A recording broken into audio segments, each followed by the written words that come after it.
5 now. So no point in waiting for long. We may start.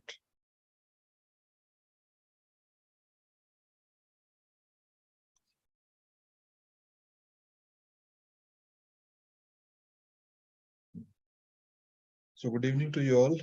Uh, so far, no one has given attendance. So, okay,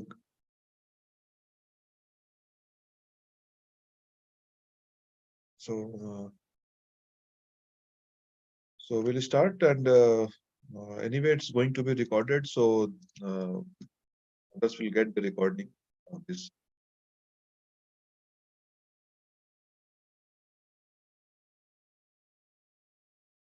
So in our last meeting, we talked about technical analysis, and before that, we talked about fundamental analysis. Uh, Now we are going today for the next stage of this analysis, and that is uh, a theory developed by pharma. It's named as efficient market hypothesis. This this this concept says that if market is efficient, check the efficiency of the market, and if you find market is efficient, then technical analysis will not work, and not even fundamental analysis will do. So fundamental analysis or technical analysis will work only if market is not fully efficient. So we need to understand what is efficiency, what kind of efficiency this theory talks about, and then we have to check how to know whether our market is efficient or not. So some fundamental concepts only we'll talk about here.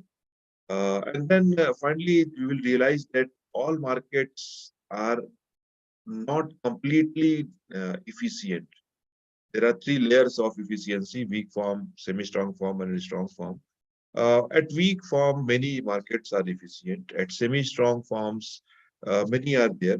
But strong form efficiency is a very much hypothetical concept, and it may or may not be efficient. Most of the markets may not be efficient at strong form. But now let's see what these concepts are, and then we'll see how effective this is if we understand the concept. So I'm going for the slide share now, and uh, start with this efficient market hypothesis. And why I'm calling it hypothesis, because this is a thing which needs to be checked. If I check a market, let's suppose the stock market, the Bombay stock market, or National Stock Exchange, I'm checking whether it is efficient or not. I may find it is efficient during a particular period. If I change the efficiency, the period, the reference point, it might be possible that the market will not remain efficient. So during one period, market may be efficient. During other period, market may not be efficient.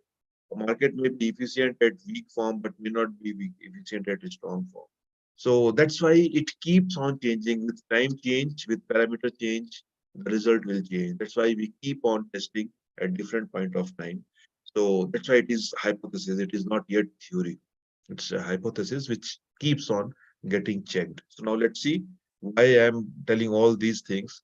But before that, this is the person who contributed this, who propounded the concept of efficient market hypothesis, E.F. Farmer.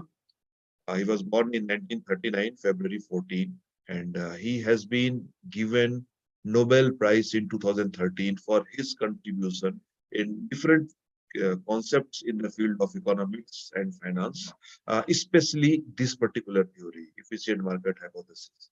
And this efficient market hypothesis is considered mainstream concept of finance. Actually, our financial concepts, whatever we discuss, is having some reference to EMH, efficient market hypothesis.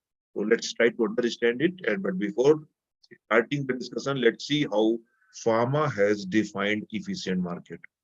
He told that efficient market is defined as the market where there are large number of rational profit maximizers. So there are very large number of profit maximizers are there. Who are profit maximizers? Who are uh, like you and me, the investors who want to maximize our profit. We want more and more profit. And this is a large number. So all markets are open for that. Any number of person can join there, not directly, because we cannot directly trade in the market, but through uh, a broker we can do. So a large number of profit maximizers are there in the market. What they are doing is they are actively competing with each other. All these investors are competing with each other. What for they are competing? They are trying to predict the market value of the securities. If I want to purchase certain thing, then I will try to predict the market. What should be the price of this? How much should I pay for this? And at different point of time, different prices will come. That depends on demand and supply. If more demand is there in the market, price will be higher. If less demand in the market is there, price will be lower. So all these profit maximizers, all these investors are competing with each other to get or predict the market price, the real or actual market price of the security. And at the same time, where they are doing all these things, the current information is almost freely available. Means whatever information is coming, that is freely available. You are not supposed to subscribe it. You are not supposed to purchase, pay for that. It is available to each and every participant. The information what is available to Tata, Birla, Ambani, Adani's, same thing available to you, same thing is available to me, all sort of information. So it is almost freely available to everyone, all the participants. So that is the concept pharma has given. Efficient market is defined as, I'm just repeating, the market where there are large number of rational profit maximizers actively competing with each other, trying to predict the market value of securities, and where current information is almost freely available to all participants. Now, if you read the sentence, you will get some idea of what it is, but must be a very, what to say, a very complicated kind of words are there. What exactly we are talking? What is free flow of information and all? So let's try to understand it. But before again understanding it, because it is an economic concept and model, and all these models, all those concepts are being developed against or refers to certain assumptions. Let's see what are the assumptions, and let's along with this, let's see whether it is realistic or how far it is realistic. Let's take the first one. Information must be free and quick to flow. So whatever information is there, whatever new, by information I mean which may affect share prices. And you understand that if a good news for a particular company is coming, prices will go up. And if a bad news for the company is coming, then prices will come down. So that information is freely available. It's flowing free in the market, and it is very quick. As soon as a good news is generated, it reaches to us so that I can react over that. So it's freely available and it is very quick to flow. That is the first point, first assumption. That is actually debatable. How quick flow is there, that is little debatable. There are some news which are coming very quick. Some information may take little time to reach us. And this free concept is also there, that all information may or may not be available freely. Sometimes it delays. Sometimes you have to subscribe for certain news. So we can accept it with some riders that if not completely freely, but we are having access to those things. We may accept that thing. And quick to flow means there may be some lag in coming, but it's there. Next is transaction costs are not there. If you see, if you want to purchase equity shares, you have to pay some commission to the broker. Even if you are purchasing mutual fund, you have to pay certain commission to the broker or from wherever you are purchasing. If it is not commission, usually on mutual fund, if it is not commission, it will be transaction charge, stamp duty or something, registration fee like that. So some cost is always involved in transaction. So we cannot again completely accept this concept. But if we see the magnitude of this, it is negligible, very less. It is less than 1% of the transaction, less than even 0.5% of the transaction in many cases. So because it is very less amount, we may accept with the rider that it is not exactly free of cost, but very less cost is involved with that. Third one is taxes have no noticeable impact on investment policy. Taxes are actually having impact on investment policy. If I can save some tax because of investment in ELSS, equity linked saving scheme, or some other position, I may prefer to invest in that. Fine. That is there because tax saving means money saved is money earned. So I will try to save my tax. So that is having its impact on my investment policy. But this is having certain limit. Under section 80C, maximum I can save 1.5 lakh. And 1.5 lakh is not only devoted for ELSS. There are many other factors, and many of the cases actually it is covered or already covered by some other things. If you talk about government employees, new pension scheme or GPF, either new pension scheme or GPF is there.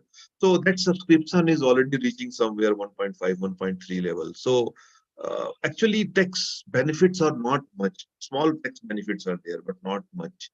So we can say not noticeable impact is there. Impact is there, but not much. So that we can assess. Next is every investor can borrow or lend at the same rate. Now, you people are actually the better person to tell, being bankers. Same rate is not given to each and every person. Okay, the rate which you offer to Tata Birla, Ambani, Adanis and all big industrialists or reputed persons are not the same what you offer to common men like me. There may be some rate changes, bargain is there, some negotiation is there, and accordingly rate may change. So it is not same for every investor. Plus it assumes that borrowing and lending is possible on the same rate. You know that if I deposit money in bank, saving bank account give me 3%, less than 3%, fixed deposit will give me somewhere 6%, and loan, personal loan will be somewhere 13, 14%. Home loan will be 7, 8%. So always when I'm taking loan, I pay higher interest. And when I deposit my money in bank, I get lesser interest. So it is never same. So that assumption is not very much acceptable. But for developing a model, actually we need certain flat ground so that I can compare others. So on that ground, we accept, but with a rider that actually it is not very realistic. Next is investors must be rational. We feel that we are very rational with our investment decisions, but at many times we are not very rational. Ideally, when market is at bottom, we should invest, and when market is at peak, we should either sell it or we don't act. Mostly, ideally, rationally, we should sell at that time when market is at peak. But does it really happen? Not always. Think of a person who retired today. He retired means he get a big amount as gratuity if he is a government employee. Maybe in private sector also it is there. So he will get a big amount, 10 lakh, 15 lakh, 20 lakh as gratuity. Okay. What he should do is ideally, rationally, how he should invest is he should check where the market is. See whether this is right time, appropriate time to invest or not. See whether this the whatever product he is willing to invest with, whether it is appropriately priced today or not, then only he should invest. But it will not happen because he got money, big amount. Uh, Very soon he want to invest, so he will not check where market is, whether at peak or the bottom. He will not check whether it is rightly priced or not. He will invest. This is technically telling it is irrational behavior. But what to do? You got money now. Another thing is I'm in need of some emergency need of some money, maybe medical emergency or something. When I should sell my security, my investments, when market is at peak. But today I am in need of money. I cannot wait when market is reaching its peak. I will sell it, whatever investment I'm having, because I need money. It is from finance point of view, from investment point of view, it may be irrational behavior. Market is as bottom and I'm selling. But what to do? I need money. Isn't it? So all investors are not rational. Practically, if you see the concept of uh, rationality, what economics develops or assumes, we are actually not rational in that. And market prices are efficient and absorb the market information quickly. With a rider that yes, it absorbs information. A good news, prices will go up. A bad news, prices will come down. It happens. Quickly is a word which is debatable. How quick it is, within 5 minutes or within 5 days. Anything is quick as per your definition. Everyone has different definition. So that is acceptable that yes, it depths the market price, but yes, quickly is debatable. How much time it is taking, that depends on how efficient is market is. Okay, these are the assumptions of the theory. Now let's go to what efficiency means as defined by James Lowry. That efficiency means the ability of the capital market to function, how capital market works, so that price of securities react rapidly to new information. As soon as new information came into the market, came in existence, it should be reflected in share price. As soon as a good news, say ONGC got a new oil well. If oil well is found, then certainly ONGC will take oil from there. It will sell. It will be in profit. If future profit is in expectation, then certainly price of the share will should go up. So as soon as this information came that ONGC has searched a new oil well, price of its shares will go up. Good news came, price will go up. So that is the concept of information, impact of information on share price. It happens. It always happens in all market. But again, this debatable thing is rapidly. How quickly it happens, that is debatable. Whether it is happening in, say, 1 hour, 2 hour, or it is taking longer period than that. If it is taking longer, suppose it is taking 3 days to reflect. What happens? I got this information, I acted on this, I purchased share price at lower price. Today I purchased. And this price change will reflect after 2 days. So price will go up. Today I purchased at 100 rupees per share. After 2 days, prices will go 110 rupees per share. So today I purchased. After 2 days, I will sell and 10 rupees profit per share I make. If I am able to do this, means market is not efficient because either information is not freely coming to the market, or people are not having access to the information. That's why they're not reacting, or they are not acting on that information. I got the information, I acted, I made money. You either didn't get the information or you didn't act it, means market is not efficient. Fine. So as per Lodi, efficiency means security, all securities react rapidly to the new information. Such efficiency will produce prices that are appropriate in terms of market knowledge, and investor will be less likely to make unwise investment. What does it mean is, if just suppose market is efficient, if an information comes and prices go immediately up or down within 5 minutes or within 3 minutes, very quickly, it means if I try to purchase here, already prices are up. I am not making any undue profit. Or you don't know this information and you are selling it. So you are selling at almost same price. So it is not much profit or loss for the investors. I will not make unwise investment decision if market is efficient. If market reflects all information, then I will not make unwise investment decision. My investments will be perfectly fine. Or in other words, you can say that technical analysis and fundamental analysis will not work. We will see some more examples on this. And let's make this concept little more clear with next slide. These are the three levels of efficient market hypothesis. It was developed in the year 1970 by Pharma. And he actually gave three levels of efficiency: weak form efficiency, semi-strong form efficiency, and strong form efficiency. And these are actually three layers. One market may be weak form efficient and may not be efficient on semi-strong or strong form.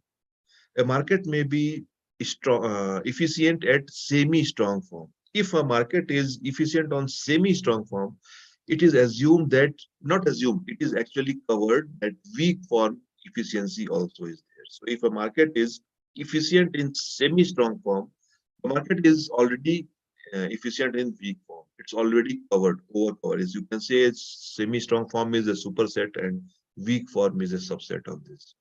And if a market is strong form efficient, it means it is strong, efficient at semi-strong and weak form also. Superset and subset concept is there. It will be more clear with our next slide. And weak form, what is weak form, what is semi-strong form, and what is a strong form, that we need to understand. Very easy to understand. So let's see next slide, and that will make it very, very clear. Okay. Now these are the definition of weak form, semi-strong form, and strong form. Let's start with weak form efficiency. Weak form efficiency says that all historical prices are reflected in the share price. What does it mean is, all historical price means go to the website in Bombay Stock Exchange website or National Stock Exchange website, download data for last 10 years, Sensex data for 10 years or Nifty 50 data for 10 years, or SBI stock price for 10 years or whatever length of time you want, or ONGC or whatever company. You can download it. It's freely available. It is freely available on website. You can download it. Fine. But with help of this 10 years or 20 years data, you cannot predict what is going to happen tomorrow. If market is weak form efficient, if market is weak form efficient, you are unable to use historical price. And if you are unable to use historical price, what we discussed in our last meeting, technical analysis, that will not work. Remember of technical analysis, what we did was, we see how prices are moving. It is going upside, it is going downside, and resistance level and support level, and all those things we discussed in last two interactions. Fine. All are based on past or historical prices. And now weak form efficiency says that if market is weak form efficient, these information will not work. So if market is weak form efficient, technical analysis will not work. Right? Now let's go to semi-strong form. Semi-strong form goes one step ahead. It has to be weak form efficient first. Means historical prices already reflected in price. You cannot predict. Plus, all publicly available informations are also reflected in share price. All those information which are publicly available is already reflected in share price. You cannot take benefit of this. Let me give you same example what I gave earlier. ONGC got a new oil well. Good news for the company. Prices will go up. I came to know this information. Price, when I came to know this information, was 100 rupees per share. Just hypothetical figure I am giving. 100 rupees per share. I got this information. I purchased, ordered for purchasing the share. The process takes some 3, 4, 5 minutes, and I purchased it. As soon as I am getting that share, that is already, prices are already high. It is already 110 rupees. Because good news came, it is reflected in share price, and I could purchase at only 110 rupees. You also applied and you got it 110 rupees. Everyone got it 110 rupees. So I couldn't make any additional profit because of the information I got, because information is publicly available and we all know this information. So we acted on this. Price gone up and no additional benefit I can make. Fine. So all publicly available information are reflected. What are publicly available information? GDP price, GDP rate, income, national income, personal income, our expenditure level, or about company itself, its earning per share, its dividend declaration, it's split, stock split, and all those kind of information. Everything is reflected in the price. It means fundamental analysis will not work. These factors are there, what we study or what we analyze in fundamental analysis, but these things are already reflected in share price. So by doing fundamental analysis, I will not get any additional benefit.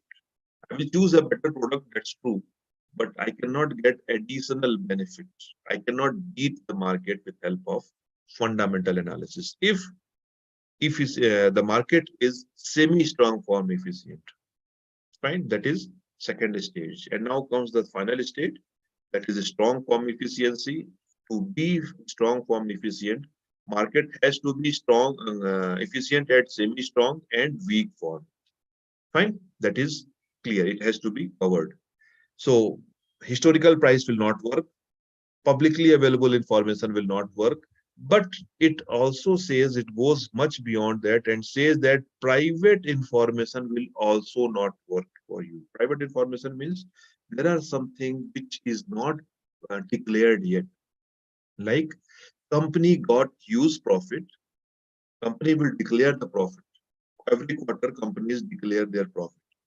But before declaration of that profit, no one knows about how much is the profit.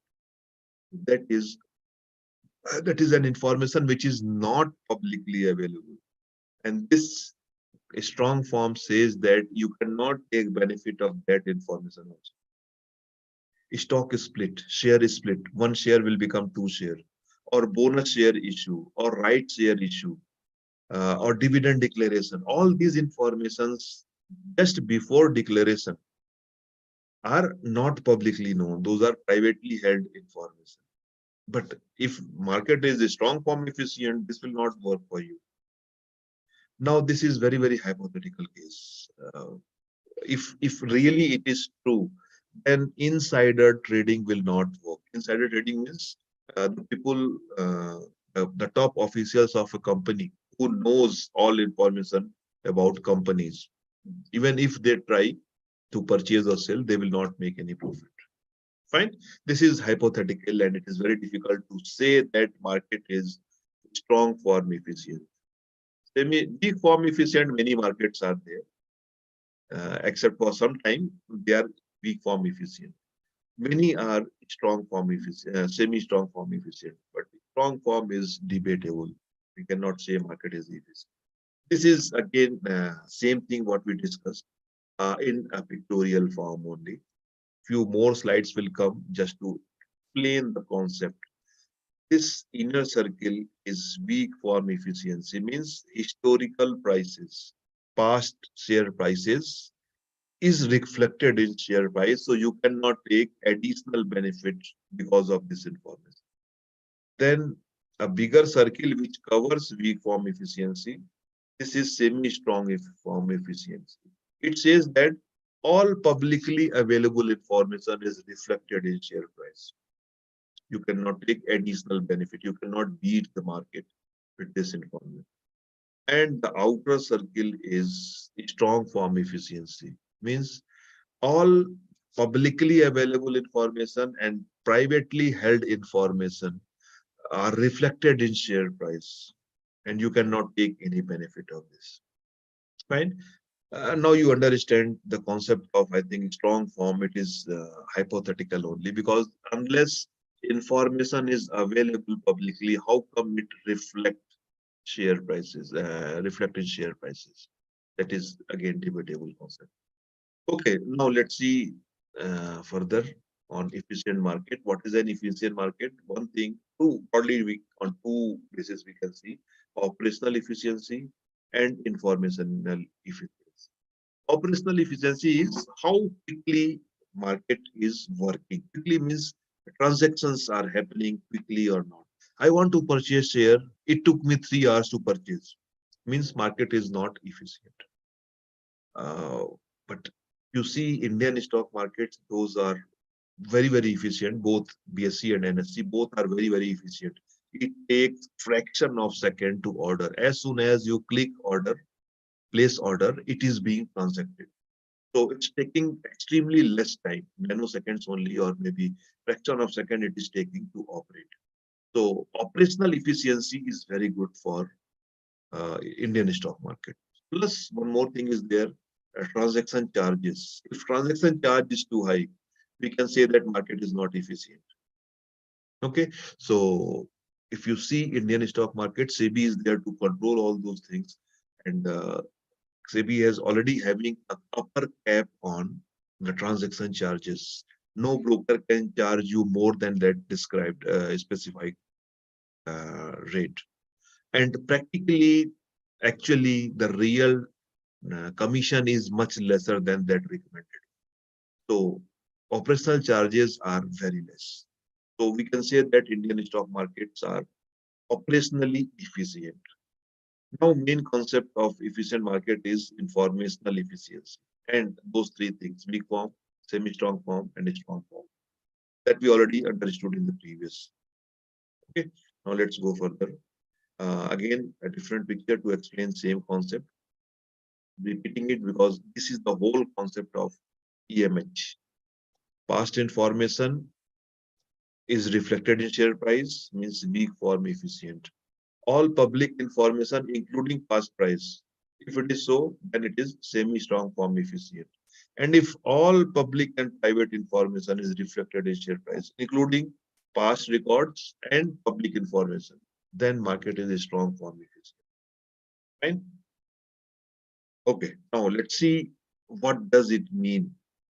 Try to explain with help of this graph. This is share price going on this level. Okay, at this point of time. A good news or came here. A new information arrival is at this point. Okay, market the information came when market was at this price. Okay, immediately price went up and then it stagnated at this price. What happened? I came to know about this information at this point of time. I ordered. I placed an order to purchase share because I know good news is there, so price will increase. So I want to invest more. I got this information here. I placed order at this time, but there is no time gap. Order is executed at this price. Market already reflected that information. It means as soon as market information, as soon as information is coming to the market, it is reflected in share price. No one can take benefit of that information. It is efficient in reflecting the share prices. Fine. So that you can say market is efficient. This market is efficient. Now let's take another example where market is not efficient. Information came at this price, at this point of time, at this price level, and just suppose it is 10:30 or 10 a.m. morning, and just suppose this is 3 p.m. Okay, I got this information at 10 a.m. in morning. I ordered to purchase 1 lakh shares of 100 rupees each. Okay, huge amount I'm ordering. Within half an hour, 10:30 or maybe by 11. At this market is has already reached this. It was say 100 rupees, now it is 101 rupees. So I purchased at 101 rupees. And by 3 p.m., market reached 110 rupees. Okay, and I sold. So I purchased at 11 a.m. and sold at 3 p.m. and 9 rupees profit I made. I purchased at 101 rupees and at 110 I sold. So 9 rupees per share and I purchased 1 lakh share. So 9 lakh rupees I made. Why? Because market took 5 hours to reflect the information. So a time lag is there, and that is the place where I can make additional benefit. 3-4 hours is actually acceptable. Sometimes some information takes 1 day to reflect, actually reflect in the share price. See, it always happens in case of budget. As soon as finance minister is reading budget, see stock market at that time. With every new statement from finance minister, stock market reacts. It reacts very fast actually during that period. Fine. A good information, good for economy information is there. Declaration from finance minister is there. Sensex will go up. Something is there which is not very good. Fiscal deficit is increasing, not good for economy, Sensex will come down. So every good thing, Sensex goes up. Every bad thing, Sensex comes down. It fluctuates like anything. It fluctuates violently during budget period. Fine. So it happens, but it will settle because seven good items, three bad items are there. So overall, whether it is good or not, that you can see after one day or maybe after 2 days, the price will settle as per the overall budget what is being presented by finance minister. So it takes 2 days or maybe 3 days or maybe one day to reflect it completely. So time lag is there. That is an opportunity for investors, or rather better to say traders, to make money in fluctuating. Right? So if time lag is there, market is not efficient. If time lag is not there, market is efficient. Right? Let's go further. Let's see now these three different efficiency and how to test it. And we'll go a little fast on this. So let's see first, let's start with weak form efficiency. So first and the simplest and most common test for weak form efficiency is distribution test. You must have studied in statistics paper earlier uh, this normal distribution. Calculate standard deviation, calculate mean return over the period, calculate standard deviation, and try to plot it.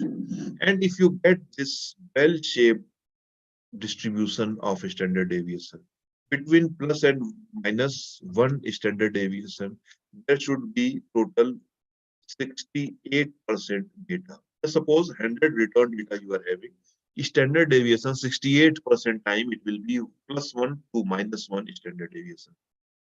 Then further 27 more percent will be within plus and minus 2. Okay, and further 5 more percent will be between plus minus 3. Altogether it is 99%. 1% will go beyond 3 standard deviation. If you find your data is distributed like this, it means your distribution is normal and it is not predictable. It is randomly moving. Fine. So that is the simplest way for distribution test. Now next is serial correlation. Serial correlation is a statistical tool. You can use certain statistical package with help of that. Maybe eViews, a very popular package is there. You can do serial correlation test with share price of last 10 years, and you find the correlation is there or not. If it is correlated, then if you can predict based on this, then it is considered to be not efficient. Okay, so check the serial correlation. If it is absent, it's fine. Otherwise, not. Okay, so serial correlation test is there to check it. Then next is runs test. That is a non-parametric test. In statistics, you will find. We see how many runs are there. Runs means a series of plus or a series of minus price down are considered. Let me give you one example on this. Just suppose an index is there or share price is there, 100 rupees on day one. Next day it become 109.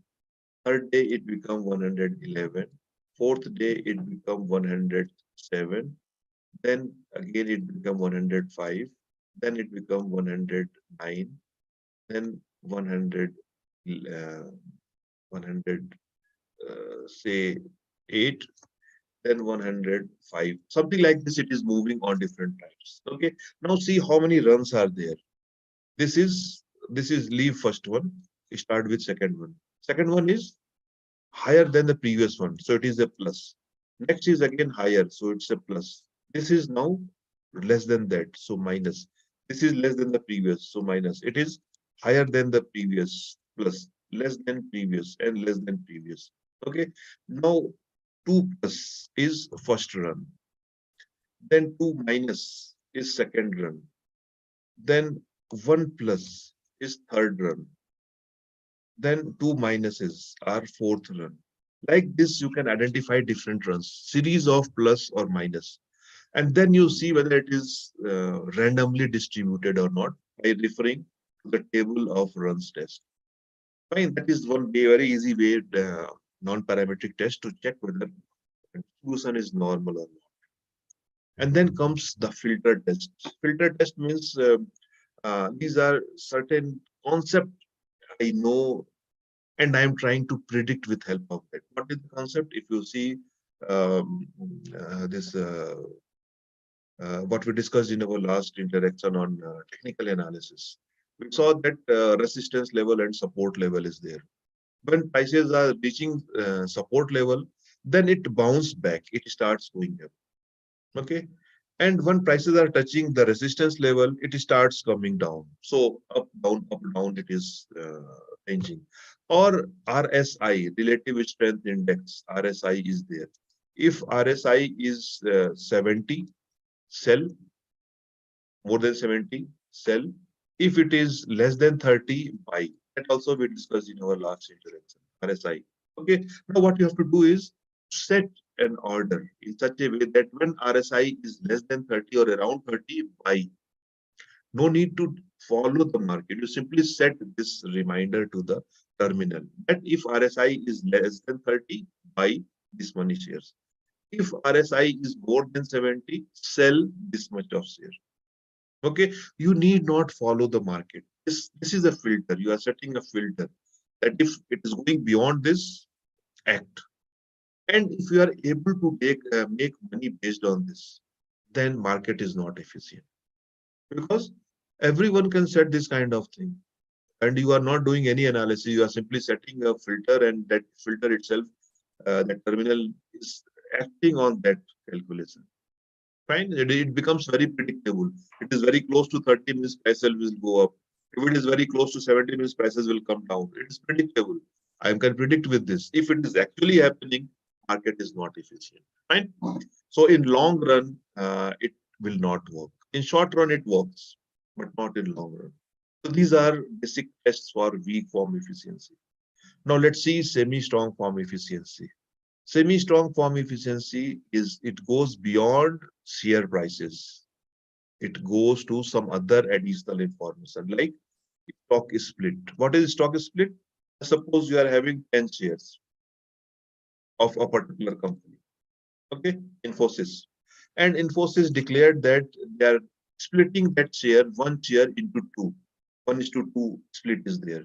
Means for every 10 share, you will get every one share you get one another share. So your 10 share, in exchange of your 10 share, you will be getting 20 shares. But yes, prices will be different. Here price of one share was say 100 rupees, it will be of 50 rupees. So when price split is there, so in the same ratio, face value is reduced. Fine. So here before split, your holding was 1000 rupees, 100 share of 110 rupees each. On after split, you are having 20 shares of 50 rupees each, means 1000. So there is no change in your holding. Fine. But what happens is this is simple mathematics, multiplication. But stock market is not simple mathematics. It is very technical. Market doesn't function on that line, mathematical line. Happens is if a stock split is there, usually good companies stock splits are there in most of the cases. Sometimes weak companies are doing, but mostly it is good shares which are actually already gone very high. Those stocks they split. Fine. So share price was 100. It is split 50%. It will not come to 50 rupees. It will come to 60 rupees or 65 rupees or 53 rupees. Something different from 50 rupees. Why? Because this company is a good company and now it is more approachable, more investable because share price is lesser. With a smaller amount, you can invest. So it will not come 50%. It will be more than that. Fine. So if stock split is declared, invest in that. Just go company is declaring that stock split is there after 1 week. Buy share during that period. And when stock will be split, you will be having little better chance of gain. Fine. If it is happening, market is not efficient. Fine. So why it will not happen? Because this is publicly known information. You know it, I know it, everyone knows it. We all know that because of stock split, chances of gain is there. So invest. So price will go up now itself. It will go to 60. It will not remain like that. Price will go up. So it will not remain 100 rupees. It will go to 120 rupees because of the higher demand. Fine. So you will not purchase, you could not purchase at 100. When you ordered, you got it for 120 rupees, high price. And when it was split to 60 rupees. Same price, 50%. It's okay. So it is why it is happening because everyone knows the information, everyone acted on that. So you cannot get additional benefit of this. Fine. That is stock split concept. Now let's see next one, earnings announcement. What is earning announcement is, as I told, every quarter, end of every quarter, companies declare that how much is their quarterly profit. Or at the end of the financial year, they declare their annual profit. Now this profit is directly associated with share price. If company is having better profits, company's share will go up. Why? Because better profit means higher dividend. Better profit means expansion of the business, more profit for retention and investment. So expansion. So better for companies. So share price will go up. Good news. So as soon as earnings announcement is there, stock price goes up and down. Good news means high earnings, profit goes up, the share price goes up. Bad earnings, profit will come down, share price will come down. Okay. So try to see these announcements and company declared good announcement, higher in earnings, purchase share immediately. Company will share will increase and you will benefit. If it is happening, market is not efficient. But many cases it doesn't. It happens. Prices will go up, but you cannot take benefit of this information because all these information what we are discussing here, it has to be declared publicly by some company official. And as per SEBI mandate, no such information, stock split or dividends or FPO or earnings announcement, all these corporate declarations can be given only after 4 p.m. or non-working days, Saturdays or Sundays. 4 p.m. means market is closed at 3:30 and declare stock split after 3:30 means after 4. Now you cannot trade because market is closed. You have to wait till tomorrow's 9:30. By that time, price is already gone up because everyone got this information already spread it. Okay, so you will not gain any benefit. Price will already gone up, already reflected in share price. If it happens, market is efficient because you are not able to take undue benefit of this additional information. Fine. So that happens. That is the effect of earnings. Now FPO. What is FPO? Is further public offer or follow-up public offer. IPO is initial public offer. First time share is issued. FPO is beyond first time, second, third, or fourth time it is being issued. What happens here is, just suppose today 1 lakh shares are issued. Taking hypothetical figures, no company is there with 1 lakh shares. All are having crores. But for simplicity, 1 lakh shares. Now, company decided to issue 50,000 more shares under FPO. What happens? What will be the effect of this? 1 lakh shares were there means 1 lakh. If company just suppose got 1 lakh, 2 lakh rupees profit.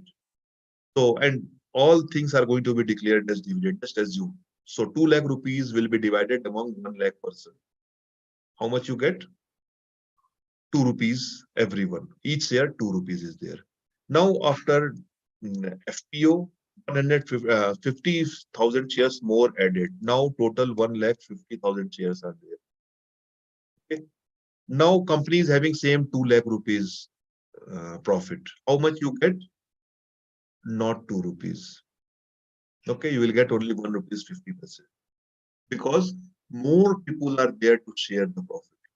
Okay, so this is not a good news for the old shares. That is one reason of dividend. Another thing is simple economics rule, demand and supply rule. If more supply in the market is there, prices goes down. So more supply, additional 50,000 share is coming through FPO route. So more supply in the market means price will go down. Okay. So go down means what to do is you sell your share immediately now. You come to know this is going to happen. Share price is say 100 rupees at present. Sell it at 100 rupees. Okay. And tomorrow or day after tomorrow, whatever time it is taking, after that share price will come to say 70 rupees. Use. Buy same number of shares again. You sold at 100 rupees, buy same at 70 rupees, make profit. Okay. If this happens, market is not efficient. But to check this problem again, this 4 p.m. clause of SEBI will be in force. It can be issued only after 4 p.m. and next day 9:30 only you can buy. So enough time is there to reflect this information in share price. You wanted to purchase at 100, but by the time you ordered, by the time you got it, price is somewhere near 70 rupees. So no additional benefit you can make. If it is so, market is efficient. Right? Then same thing for bonus share. What happens? Bonus share, for every 5 share, 1 share is issued. Okay, so just suppose you are having 50 shares. So you will get 10 additional shares without making any payment. It is bonus for you. Okay. Earlier you had 50 shares, now you are having 60 shares. It is having same effect as FPO. Number of shares are increasing. So prices will come down. So bonus share looks very attractive that company is issuing bonus share free and we feel that any bonus is good. Anything we are getting free, we are very happy to go for that.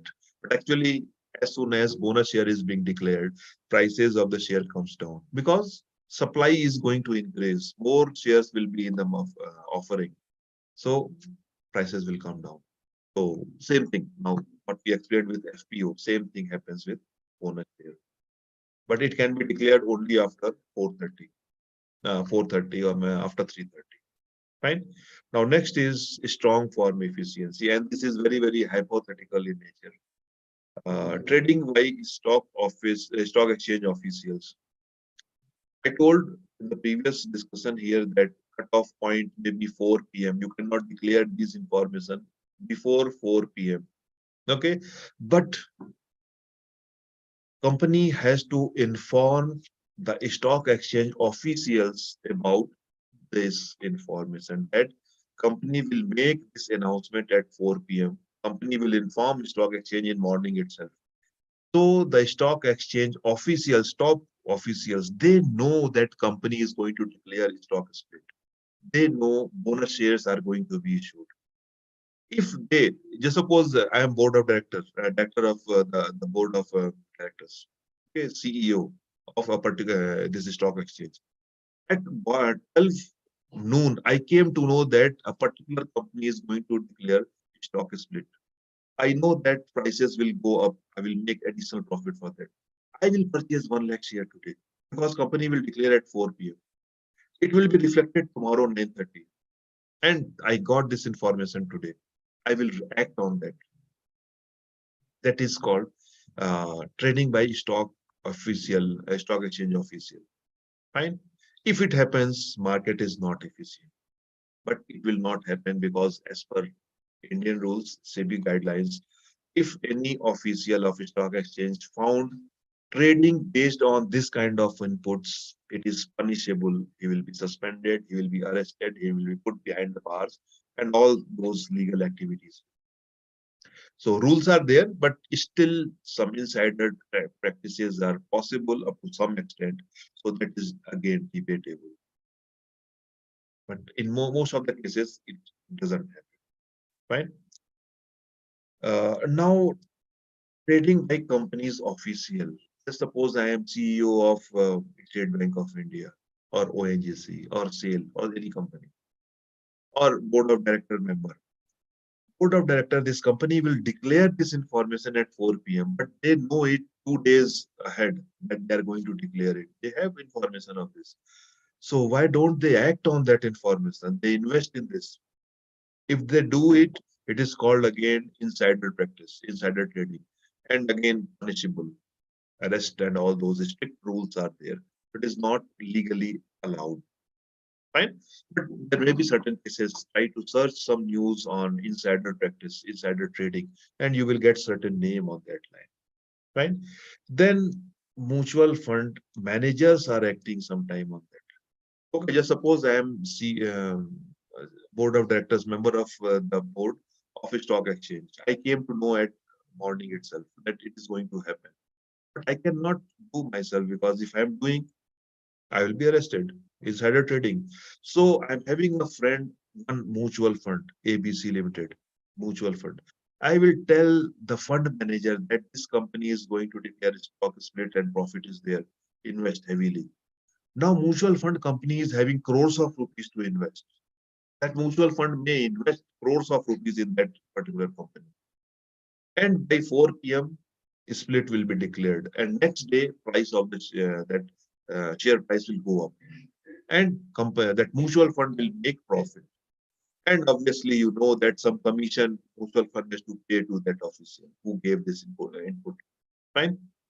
This is again illegal. If it is traced, very severe punishment is there. Fine. So these are the way to check if these people are investing heavily based on certain inputs, which is happening actually after date. Then this is the way to identify what happened. So these are the tests for efficient market hypothesis. Okay, now let's go further and let's see this same thing, just revision of that thing.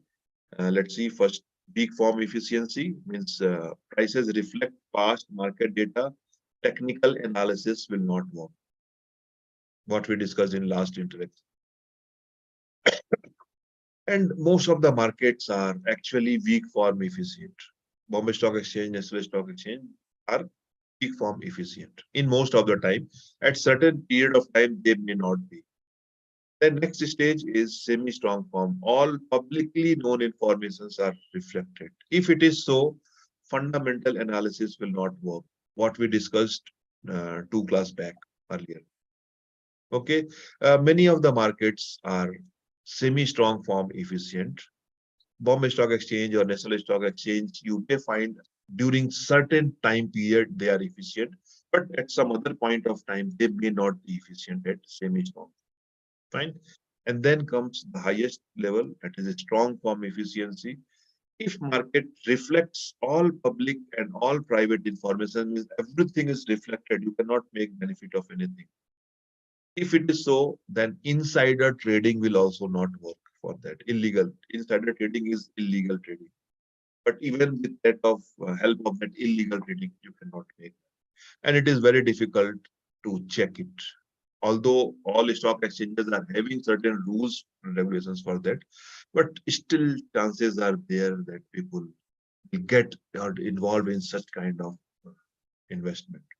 And search news on insider practice, and you will find some cases around.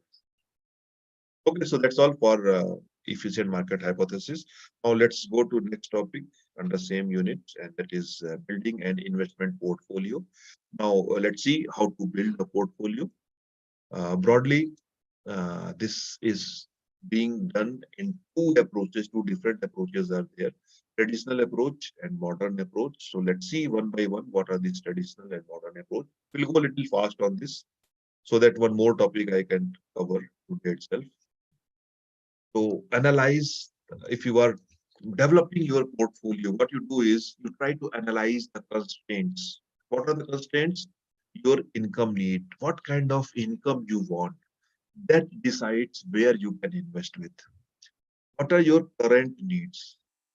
Current needs means day to day on monthly basis or quarterly basis or regular basis. What is your current needs?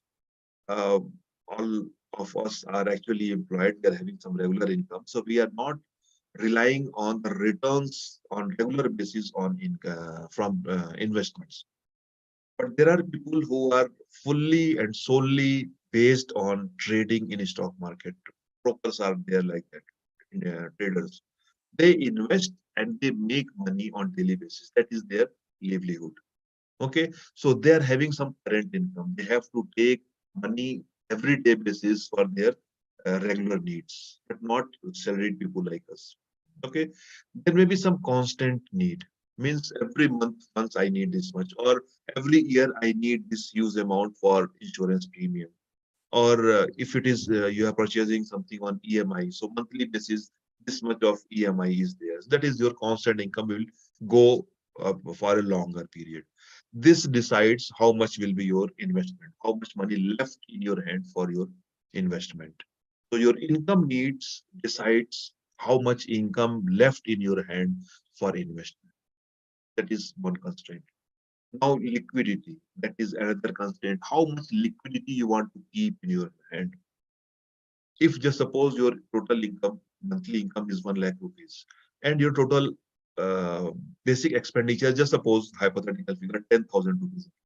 So 90,000 rupees is there. Means liquidity is not a problem for you. Your expenditure is 10,000, one will be 20,000. It's still 80,000 rupees additional you are earning per month. So you can invest more, you can take more risk, and you can invest in those places which are not very liquid because your expenditure is less. But see the reverse side. Your income is 1 lakh rupees and your monthly expenditure is 90,000 rupees. You are having very less liquidity. Anytime your expenditure may go beyond 1 lakh. So you cannot invest in those places where liquidity is less, like real estate. It is very, very highly liquid investment, or investment in commodities. It is illiquid kind of investment.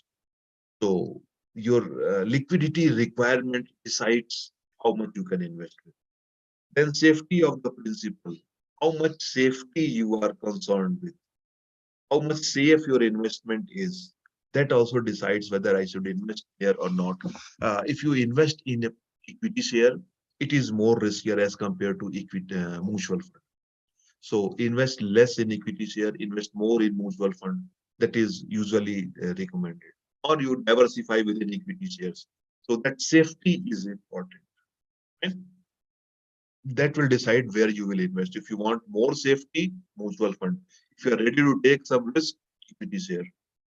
Then time horizon. How much time do you have? If you are saving for your retirement, which is 20 years from now, you are having enough time. You can invest in equities, you can invest in equity mutual funds, you can invest in real estate, you can invest in derivatives. Longer duration is there, you can take risk. But if you are saving for purchasing a car next year, very short period you are having, you cannot take risk, you are not in position to take risk. Fine. So that decides where you can invest. Short duration means you have to invest in debt mutual funds. You have to invest in fixed deposit. You have to invest in post office saving schemes, some select saving schemes. Right? So that is time horizon decides. Next is tax consideration.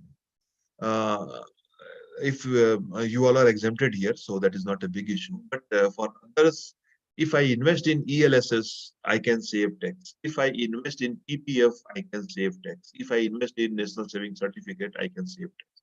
If I subscribe to new pension scheme, I can save tax. So first, I will try to exhaust my 1.5 lakh limit so that I can save my tax at maximum. Then only I will go for other thing. You know, many people purchase house by taking home loan because there is exemption of tax up to 2 lakh rupees on interest annual basis. That is one encouragement for people to go for taking loan and purchasing house, saving tax for that limit. That is debatable whether really they are saving or not. That is one motivation. Tax consideration is there. Then risk bearing capacity. If you can take higher risk, go for equity. If derivatives, if you are unable to take risk or you want to be very moderate, go for fixed deposit, post office products, and debt instruments. So these are your constraint, what you have to consider while setting your portfolio, developing your portfolio. Okay, now next is uh, determination of objective. What are your objectives? Why you are investing? For current income, you need to invest in, say, post office uh, saving scheme. Okay, monthly saving scheme. Invest 5 lakh rupees and you keep on getting on monthly basis some money. So current income problem is being solved. Okay, invest in a company which declares dividend frequently. So annual dividend or some dividend you will be getting on annual basis or maybe semi-annual basis. So that is your current income needs. So invest in those kind of things. Then growth in income, you want your income should grow over the period. So take annuities, growing annuities. Current income annuity also works here. Every month you get a fixed amount. If it is growth you want in your income, and monthly scheme of post office will not work. It gives you a fixed return. Annuity will not work. It gives you a fixed return. You can invest in equity shares. You can invest in mutual. You can invest in um, increasing annuity. It increases over the period.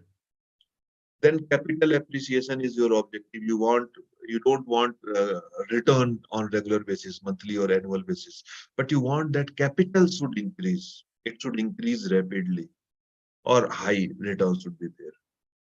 Invest in real estate, prices multiplies very soon. Invest in equity shares, equity mutual funds, capital will appreciate fast. Not in dividend schemes. Invest in those which are not declaring dividend, reinvested plans. So it will grow fast. And if you want to preserve your capital, you don't want to take risk, go to debt mutual, go to post office saving scheme. So your principal will be no risk on that. So your objective of savings decides which product you can develop. So think what is your objective. Now next is portfolio selection or asset mix based on your objectives. This point is based on objective. Actually, CI and GI is short form from current income, growth in income, capital appreciation, and preservation of capital. Okay, so CI, GI, all are only short forms of objective.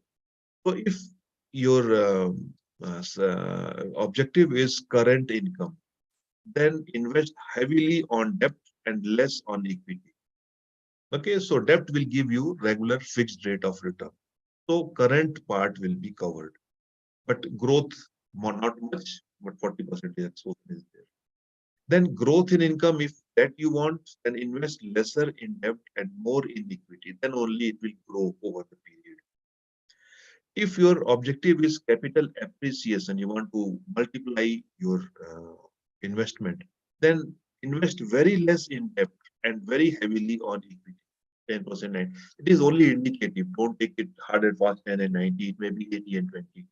It may be 5 and 95. So that is flexible. I'm just want to highlight the concept. So if capital appreciation you want, invest heavily in equity and less in debt. And if preservation of capital is your objective, then invest heavily in debt, less risky thing, and very less in equity. Okay, so that depends on your objective, where you want to invest. Now, next concept is risk and return analysis. Calculate how much is risk involved, calculate how much is return it is giving, make a comparison of this, and accordingly you take. Decide how much minimum income you need per month level. Decide how much of risk maximum you can tolerate. Don't go beyond that. Based on that, you choose where you want to invest. You don't want to take risk. Mutual fund, debt mutual funds are there. Post office is there. If you are ready to take risk, equity share and equity mutual funds are there. So your risk appetite will decide how much or where you can invest. Now, next concept is diversification. Think of diversification.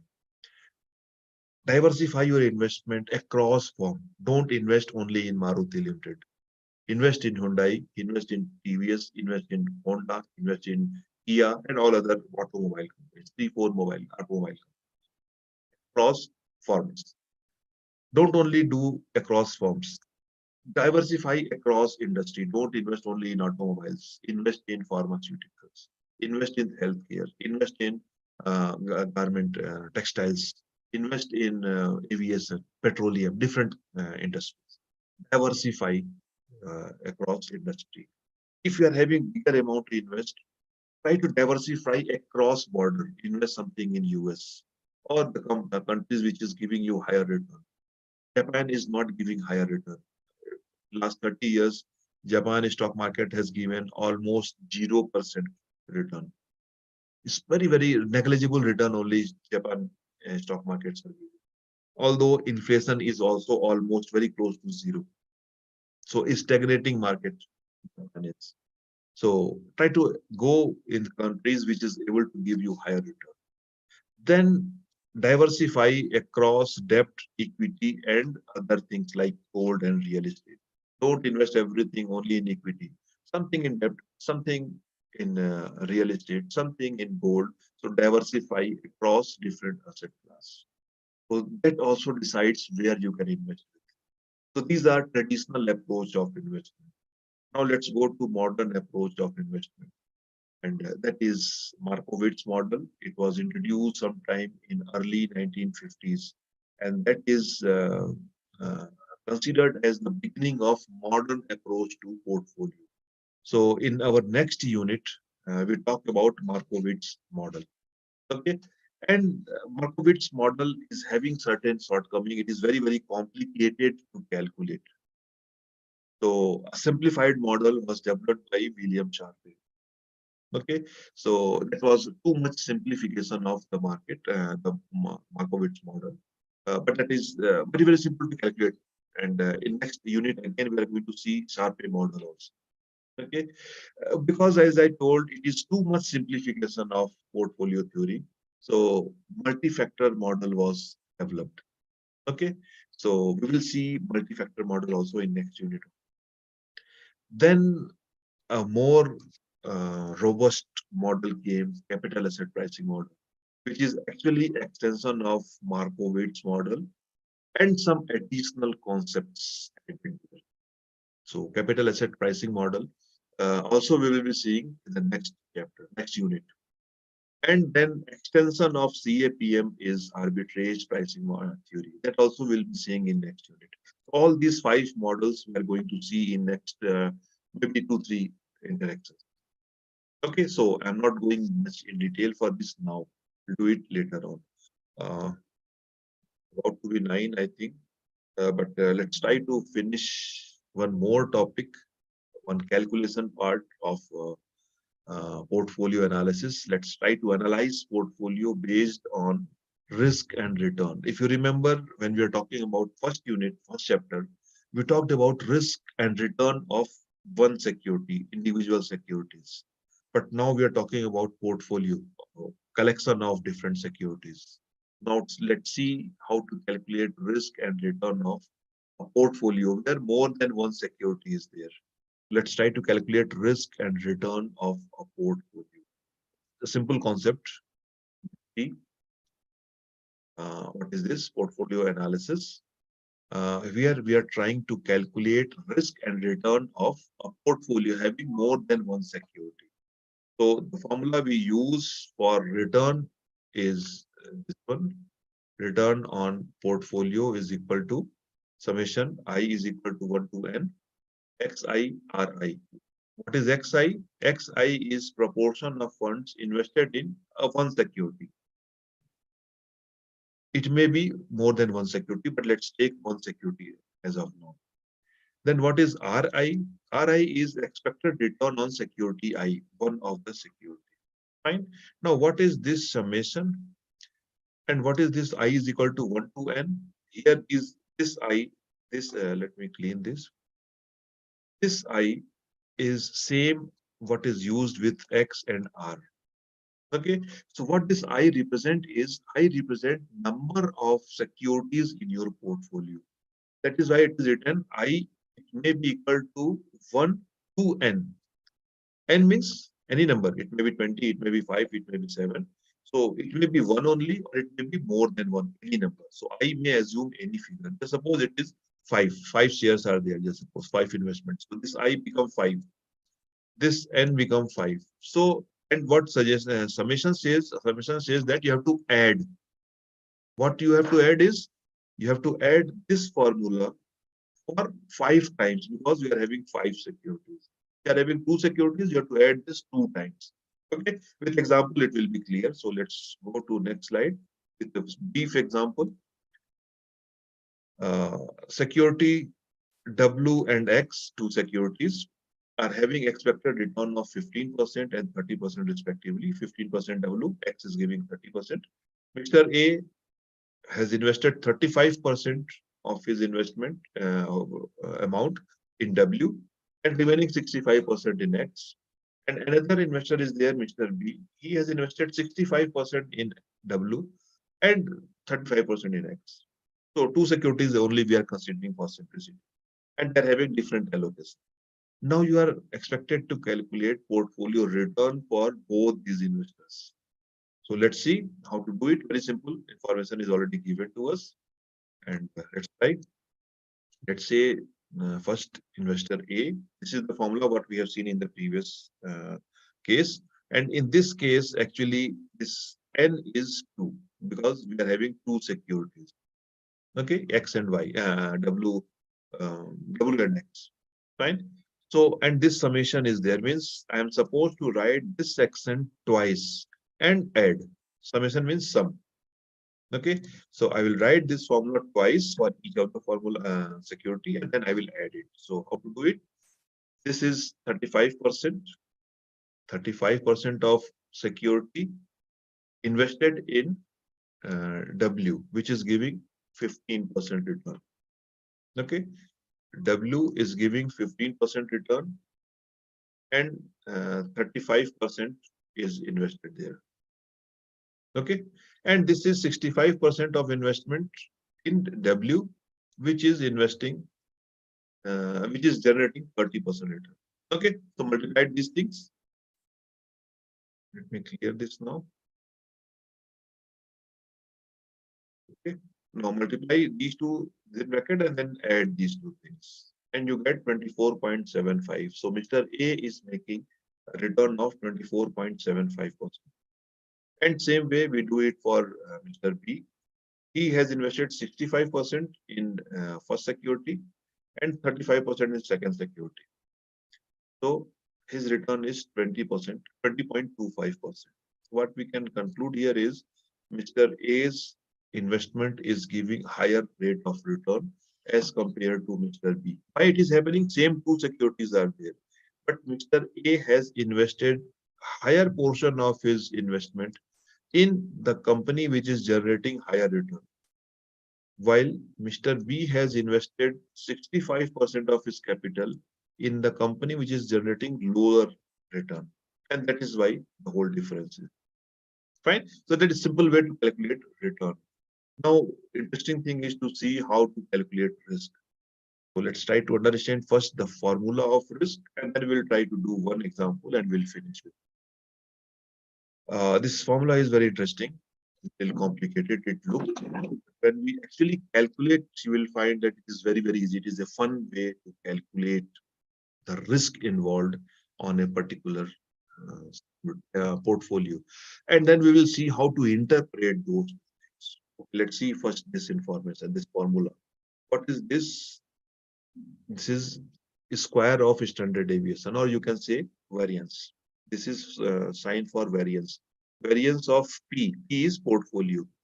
So variance of portfolio. Variance means deviation from my expectation. So deviation is the risk. So I want to see the risk of the portfolio. So that is variance of the portfolio. Now there are two summations. Let's leave it for now. I will come back to these two summations. Why two? Let's see first what is XI. XI is proportion of fund invested in security I. That is first in the pair.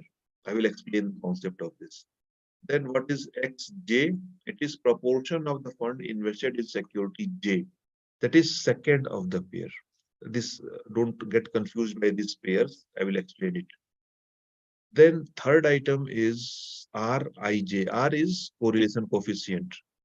Between what? I and J. I is first and J is second. It is written I is first, J is second. I will explain this concept again.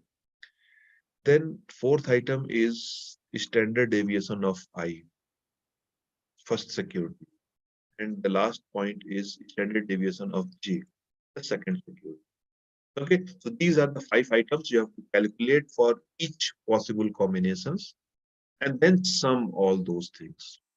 Okay, sum all those things means summation what we are using here. Okay, then why we are using double summation? Why two summations? Because twice we are going to do everything, because we are having combination 1 and 2, 1 and 2, I and J. We are having I and J, two things. So one for I and one for J. Simply you can assume. Now what this I and J's are there? So before two summations, let's see I and J. Let's suppose I am having three possible investments, A, B, and C. Now, what are the combinations possible? I can invest between A and B, taking two at a time. I can invest in A and B. I can invest in A and C. I can invest in B and C. Okay, so these three combinations possible for investment. Okay, so that is in all these combinations. First one is I, second one is J. So every time Xi and Xj I'm using, I is first one and J is second one, but doesn't mean which company is coming there. The first combination J, B is J, second security. But in the last combination, it is uh, I, first security. That doesn't matter because it is going to be multiplied. So problem is solved. I and J concept, I hope you understand. We take all possible combination of two security. First security is I, second security is J, and any you can take anyone as I, anyone as J, because finally going to be multiplied. Now, what is this double summation? Double summation is two times I have to do. I have to do how many times I have to write? This n is how many time I have to write is 2 times n means I can say it is n square. Okay, n square means suppose in this case, if I'm having three securities, so I have to sum it for 3 squared time. 3 squared means 9 times. 9 combinations will be there. Okay, so if I'm having three securities, 9 combinations are possible. So I have to add 9 parts separately together, and then I will arrive at the risk, total risk of it. What are those 9 combinations? Three we have already seen. What else is possible? Some more combinations are possible, like A and B. So B and A is also possible. Okay, is it is different combination? C and A is another combination. Although same companies are there, but they're changed with their proportion invested. Then C and B is possible. These all are different combinations. So three combinations here, three combination here, 6, but we have to be 9 combination. What is the next three options? I can invest. Why to go for two companies if I know A company is going to give me best result? So I can invest A and A itself. I can invest in B and B, means only B. I can invest in C and C. Okay, so these are the 9 possible combinations. So double summation means n squared time. Okay, uh, this actually will be more clear when we see one example. It looks very complicated when we see this formula and this explanation what I gave you. You must be feeling it is too complicated, but actually it is a fun to solve this. Let's see one example, and everything will be very, very clear to you. So calculate risk and return involved in the following portfolio. And this is the portfolio given to us. Okay, this is the question given to us.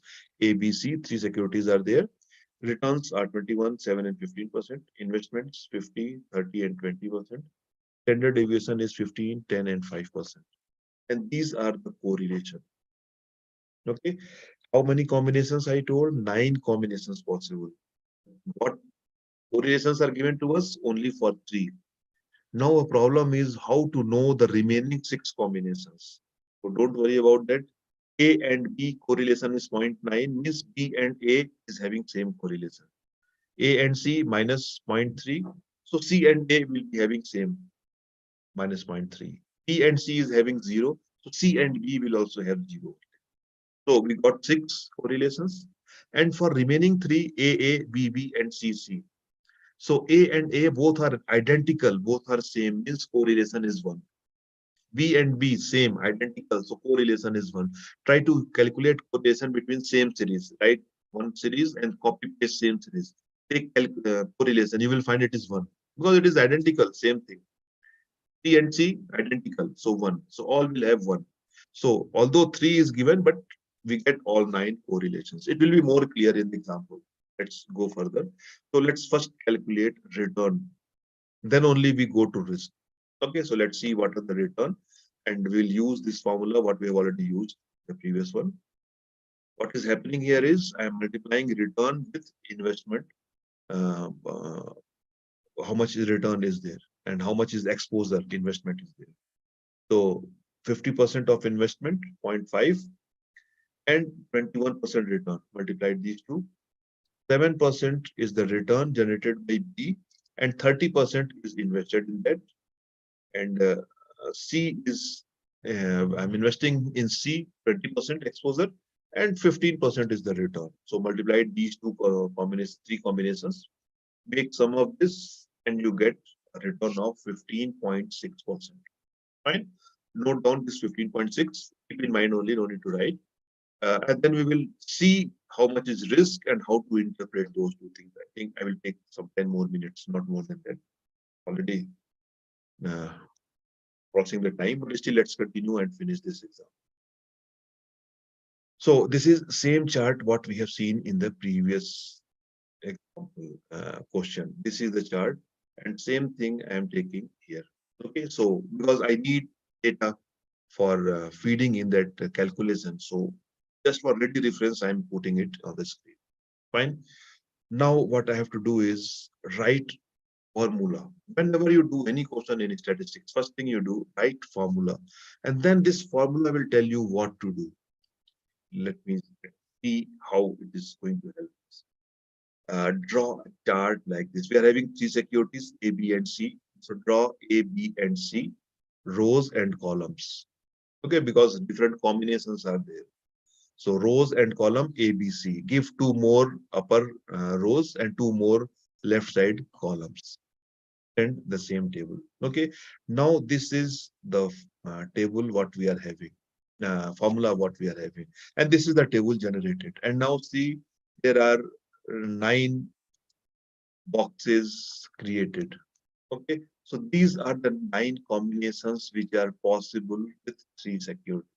If you are having 4 securities, how many boxes will be there? 4 squared means 16. Okay, so 16 boxes will come. So add one more row, one more column, and 16 will be there. Right?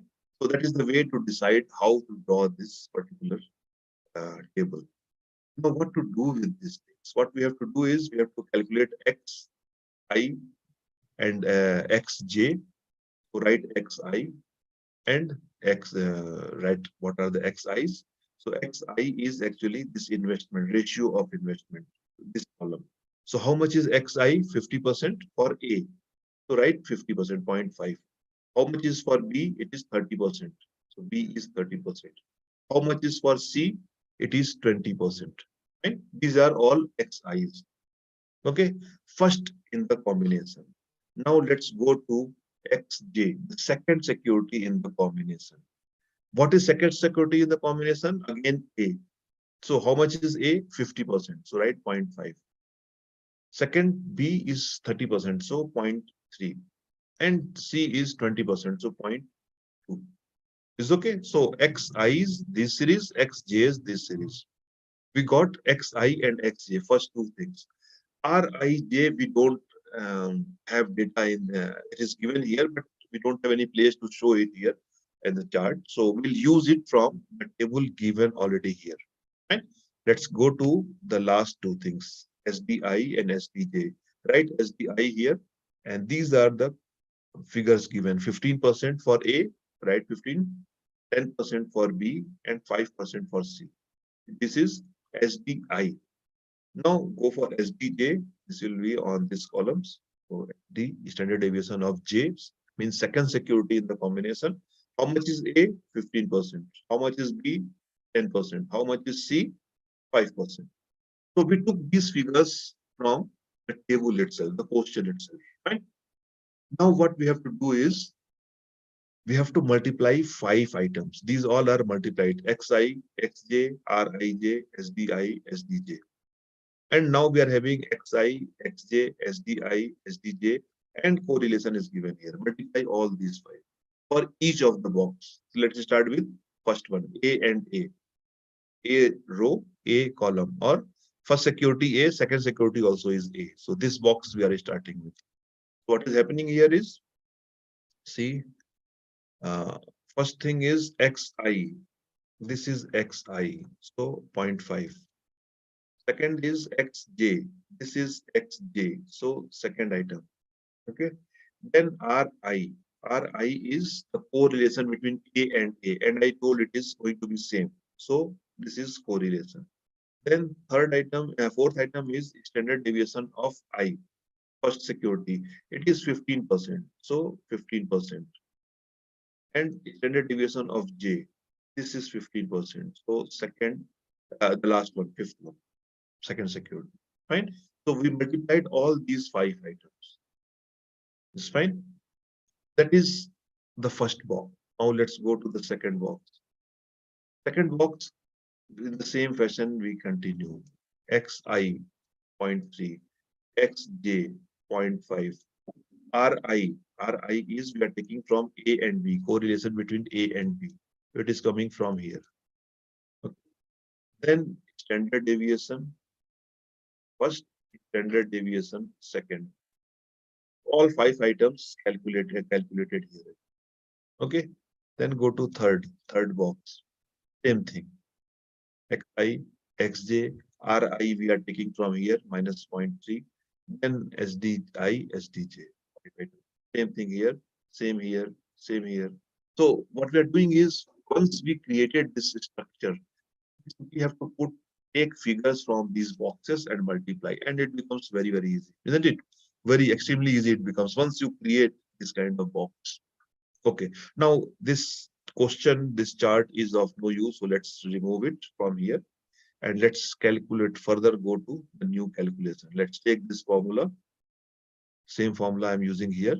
And now what is this? Summations means sum. So solve all these items within these boxes and add these all 9 boxes together. And we get these figures. So this first box is equal to 56.25. Second box is equal to 20.25. Third box is equal to minus 2.25. Uh, this box, because there is a 0, so it is equal to 0. This box, another box is there with 0, this one. So this also is 0. So like that, all things, all these boxes, all these numbers will come. And next 5 minutes we'll be finishing this. Okay, we got all 9 boxes solved. Now add all these things together, all these 9 figures, and you get 102.25. Fine.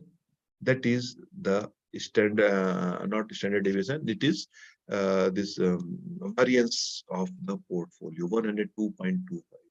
What we need is standard deviation, not variance. Standard deviation is square root of variance. Okay, so take square root of 102.25. Calculate it, square root of 102.25, and you get 10.113%. Okay, square root of 110. Now, what does it mean, 10.113? 10.113 is the chances of variance, that is the risk, how much the return may change or vary. What is the return that we calculated earlier? That was 15.6% when we calculated return of this portfolio. Now calculate 10.113% of 15.6%. Use a calculator and calculate this figure. Okay, it will come 1.58. Okay, 1.58. So my return of 15.6% can vary by 1.58%. So add 1.5% in 15.6 and deduct 1.58 from 15.6. and you get these two figures. Deduct 1.58 from 15 and you get 14.02, and add 15.6 with 1.58 and you get 17.18. So what does it tell you is uh, this is the chances of variance. So your return will be in the range of 14.02 to 17.18%. Okay, ideally, roughly calculated, it is 15.6% on an average, but it can vary by this much of percentage. So that is the risk and the return involved with this particular portfolio. Okay, and this is the way to interpret it. Fine. Now, on next slide, there is one small question given for you to solve. Assume it as an assignment for you. Calculate it. It hardly takes 20-30 minutes to solve, and you will enjoy the process also to do it. In this question, 4 securities are there, not 3. So you will be having 4 squared number of times. So 16 boxes you have to create. And then XI and RI and SDJ and SDI, all those things you have to do and multiply and calculate. Okay, so calculate risk and return both and interpret that figure and submit in, take your due time, whatever is there. Okay, so that will be one assignment for you. Take a screenshot of this and try to finish. Okay, so with this, I finish, stop share, and that's all for what I wanted to share with you. Many of you have not yet given your attendance, so better you put it now. Otherwise, only 5 so far have given. So put your attendance now. Otherwise, you will forget. And if you are having any question, any doubt on this, actually we have gone little longer today. But anyway, if you are having any question, you can ask, or otherwise we'll continue, close this session for today. And next session, next interaction, we'll be having some additional items. Okay. So any question from any one of you? No.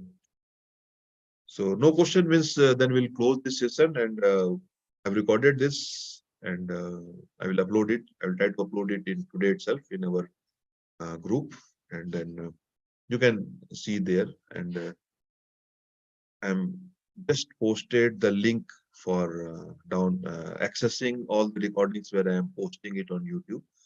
So in your chat box, you can get that access link, download it, click it, or copy paste with yourself, and then if you click on this, that whole section will be open with all previous recordings. Fine. So with this, I am closing the session today because no question I think is there. If you're having any doubt, you can post me at any time. Okay. So thanks for joining, and good night, and see you all in our next interaction. Okay, Good good night, night. sir. Thank you. Good Good night. night, sir. Good night. Good night. Good night.